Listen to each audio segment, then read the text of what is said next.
สวัสดีท่านผู้ชมที่เคารพนำท่านผู้ชมมาติดตามข่าวกีฬามาเริ่มที่บริษัทอภิมาบางเวียงของขันชนะเลิศเรือ12สีพายที่ท่าวัดจันทร์ประจำปี 2022 การแข่งขันเรือสวงในงานบุญออกพรรษาปวารณาที่ท่าวัดจันทร์นครหลวงเวียงจันทร์ในปีนี้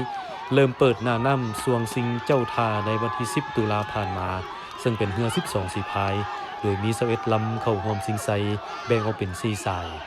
ในภาคเช้าแข่งขันหอบคัดเลือกในแต่ละสายส่วนภาคบ่ายสืบต่อแข่งขันหอบน็อกเอาท์เสียคัดออกหรือหอบ8ลำสุดท้ายจนไปถึงหอบชิงชนะเลิศซึ่งเห็นว่าบรรยากาศคึกคืนสมควรมีพ่อแม่พี่น้องประชาชนลาวและชาวต่างประเทศมาร่วมชมร่วมเชียร์และให้กำลังใจสีพายเรือสวงอย่างคับค้าหนาแน่นภายหลังรอคอยมาเป็นเวลา2ปีย้อนการแพร่ระบาดของพยาธิโควิด -19 เป็นแผ่นพันธุ์แท้เกี่ยวกับเรือก็ว่าแม่นเนาะเอิ้นว่าบุญออกพรรษาแต่ละปีนี่เอิ้นว่าบ่ค่อยพลาดว่าจังซะเนาะก็มาแต่อยู่บ้านเวียงคำทั้งจำปาหนองแต้งพุ่นแหละ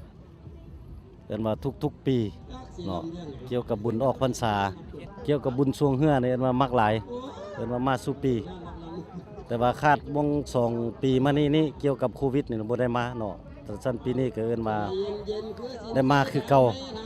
เกี่ยวกับกีฬาสูงเรือนี่รู้สึกว่ามักแต่ใดมาเนาะ ม่วนปีนี้น่ะม่วนคือคืนสุดอกสุดใจมีตู้มาแต่เช้าหุ่นจนว่าค่ำปานนี้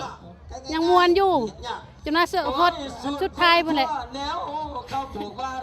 อันแม่ตู้นี่ภาคภูมิใจสุดเลยมาเบิ่งนี่น่ะดีมุกดีใจเพราะว่ามันม่วนแท้ม่วนล่ะอันพระพินีลาวเฮานี่น่ะทางด้านคณะพิสอบจัดการแข่งขันเรือสวง12สีพายในปีนี้ได้วางระเบียบวินัยอย่างเข้มงวดกว่าเก่าเพื่อความเป็นเอกภาพยุติธรรมและความเป็นระเบียบเรียบร้อยแต่การแข่งขันปีนี้เมื่อฮอดมือแข่งขันตัวจริงระดับน้ำของบริเวณจุดสวงลดลงอย่างว่องไวเหตุให้น้ำอ่าวตื้นผ่านการแข่งขันชนะเลิศเรือ12สีพายที่ท่าวัดจันทร์นครหลวงเวียงจันทร์ปีนี้ได้แก่เรือบริษัทอภิมาบางเวียงได้รับขันโล1หน่วยมูลค่า1,850,000 กีบพร้อมเงินสด10ล้านกีบรองชนะเลิศได้แก่ศูนย์ค้นคว้าสายพันธุ์เข้าร่วมกับบริษัทเดชนครขนส่งได้รับขันโล1หน่วยมูลค่า1,850,000 กีบและเงินรางวัล8ล้านกีบอันดับที่3เป็นของเรือโตโน่พารวยได้รับขันโล1หน่วยมูลค่า1,850,000 กีบและเงินรางวัล6ล้านกีบส่วนอันดับที่4บ้านทาเดือเมืองหาดทรายฟองได้รับเงินรางวัลสมเสย4ล้านกีบ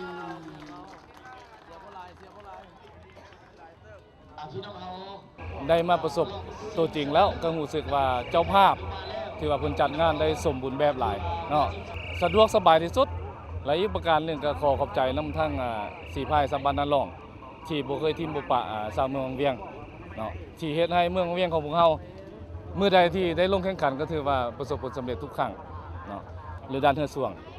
เนาะคือยกตัวอย่างมื้อนี้ก็เป็นครั้งประวัติศาสตร์ที่ชาวเมืองเวียงของพวกเฮาได้รับแชมป์ระดับประเทศเนาะอยู่บุญสงเรือท่าวัดจันทร์ในปีนี้น้องรู้สึกภาคภูมิใจหลายถึงจะแม่นว่าในนามบริษัทอภิมาก็ตามแต่บริษัทอภิมาก็ถือว่าตั้งอยู่เมืองเวียงก็เป็นชื่อเสียงของเมืองเวียงแขวงเวียงจันทน์เนาะโดยเฉพาะว่าแขวงเวียงจันทน์ของพวกเฮาก็ถือว่าได้รับประสบผลสำเร็จในมื้อนี้เนาะ ส่วนคว้าแนวพันธุ์เขาเนาะก็เป็นส่วนเรื่องเฮาเฮ็ดเรื่องแนวพันธุ์แล้วเฮาได้เป็นสนับสนุนสีพายบ้านทาดอกคำซึ่งว่าบ้านทาดอกคำเป็นบ้านหนึ่งที่เป็นบ้านเก่าแก่เป็นบ้านที่มีมูลเสื้อบ้านปฏิวัติที่มีมูลเสื้อในการผลิตกิจกรรมแล้วก็มีกระทรวงที่ว่าเข้มแข็งอะไรเนาะแล้วก็ได้ส่งเขาไปแข่งขันหลายสถานที่นั่นในงานมื้อนี้ทางศูนย์พวกเฮาได้เป็น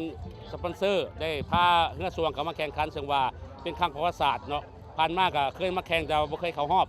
แต่ว่างานปีนี้ถือว่าพวกเฮาก็ภูมิใจหลายจังว่าได้อันดับที่2ถือว่าเป็นอันที่ว่าเอิ้นว่าภาคภูมิใจแหละผ่านมาบ่เคยได้จักเทื่อเนาะเพราะว่าศูนย์พวกเฮาเอามาถือว่าได้ที่2เป็นงานที่ว่าแห่งชาติระดับชาติเนาะการแข่งขันเรือสวงเป็นประเพณีที่เคียงคู่กับบุญออกพรรษาปวารณามาอย่างยาวนานภายหลังสำเร็จการเก็บเกี่ยวผลผลิตให้นาหัวส่วนก็มาจับไม้พายประลองกำลังเพื่อร่วมสร้างสีสันความคึกคืนมวลซืนและดึงดูดมวลชนนักท่องเที่ยวได้อย่างหลวงหลายสำหรับเรือประเพณียิงทราย55สีพายในงานบุญออกพรรษาปวารณาที่ท่าวัดจันทร์ปีนี้จะทำการแข่งขันในวันที่11ตุลานี้เปิดงานทางการเวลา 8:30 น. และเริ่มทำการแข่งขันเวลา 9 โมงคาดว่าจะสำเร็จในเวลา 16 โมง ท่านสามารถติดตามชมข่าวกีฬาผ่านทางคุณภาพแห่งชาติลาว21และ23ข่าวภาคเช้า6โมง45หา7โมงข่าวภาคเที่ยง12โมงเช้าหา12โมง30และข่าวภาคค่ำ19โมง25หา19โมง35หรือจะรับชมย้อนหลังได้ผ่านช่องทาง Facebook ข่าวกีฬา Lao National TV หรือจะรับชมทาง YouTube Lao National TV Sport News และได้ที่เว็บไซต์ www.laonationaltvsport.org อย่าลืมกดไลค์กดแชร์และเป็นกำลังใจให้กับทีมข่าวกีฬาพวกเราเด้อบ๊ายบาย